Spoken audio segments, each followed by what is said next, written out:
Hi there, it's James Arter here. I've got a quick tip for you. Do you want to get a little bit more low end on your kick and on your snare? Also, do you have a Pultec or a Pultec-style EQ plugin? If so, I've got a very famous tip that I want to share with you. Stick around.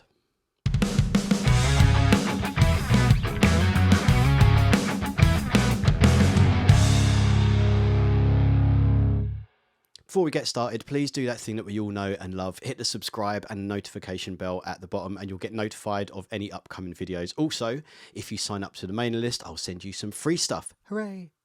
Okay, so as I mentioned at the beginning, this is a very famous trick. So I guess you're wondering, why am I sharing it with you if you can just find it somewhere else? Well, you absolutely can. But you know what? A few years ago, I wasn't aware of this tip and a good friend of mine, thanks Daz, showed it to me and I thought it was a great tip. So I thought it's only best to share the knowledge. So let's jump straight in. As I said earlier, you will require some plugins to achieve this effect. It will need to be a Pultec or a Pultec-style plugin. Now, there's loads of different companies that make them. I happen to be using a UAD one, but you can get one from Waves, from Arturia, IK Multimedia, and various other places.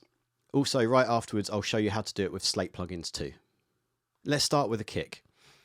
So basically, if you look at the settings I've got going on here, you'll see that I've got the low frequency set to 60 Hertz, and then I'm boosting by an increment of 7, and I'm attenuating at the same amount, 7.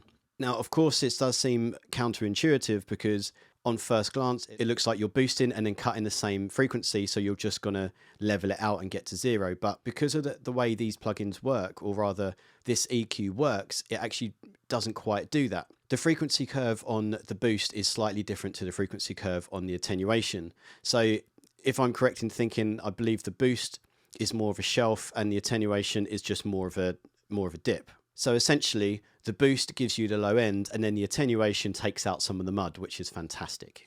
So firstly, we're going to start by doing it, as I said, on a kick. All you need to do is you need to insert this plugin on an insert on an auxiliary channel, something which you're sending from the kick. So as you can see here, I've got 3 kick drums going into my kick drum group. And then from that send, I'm sending that to the auxiliary that I created. And then you can just bring in as much or as little as you like, just adjust to taste. So I'm going to show you with and without.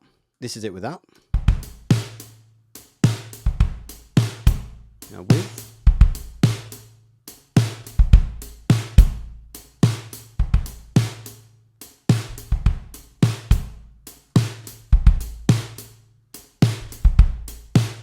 As you can see, there's a beautiful amount of low end that has just appeared, and you can use, like I say, as much or as little as you like. And as I said before, you can do it with Slate plugins as well. So I have loaded up the virtual mix rack in exactly the same place, but this time you'll use the custom series EQ because it's essentially modeled on a Pultec anyway, so it's very, very similar sound. And then do the same thing. So we've got 60 Hertz boosted. This time I've gone to about the same amount, around 6 on there. It doesn't actually work in dB, I believe it's just 6. And then create another one next to it with exactly the same frequency, but actually cutting at the same amount. And then if we just check that out.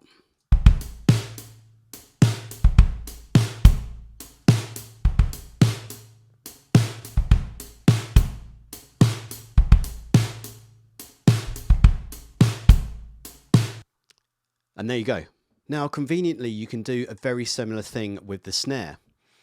So if you just follow the steps from the beginning, do exactly the same thing. I've got my snare bus here, which has taken all my snares, and then take a send from that to a new auxiliary.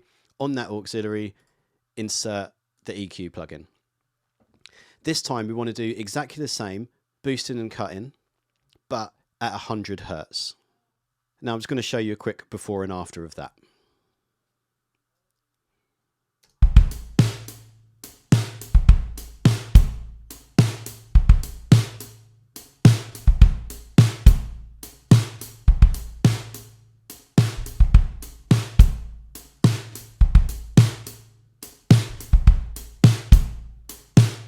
And like I said before, you can do it with Slate plugins too. So I'm just going to load up exactly the same way as before. 2 custom series EQs, one after the other. But this time you do exactly the same boosting and cutting, but on 100 Hertz, like so. And I'll just show you that quickly.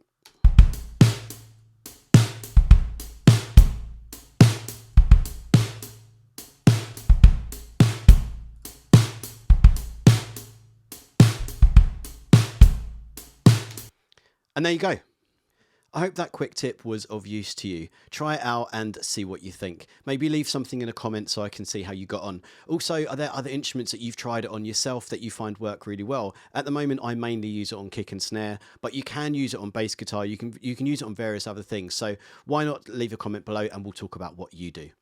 Also, if you liked the video, hit the like, and if you want to know more, then hit subscribe. Thanks very much for listening. I will see you next time. Bye for now.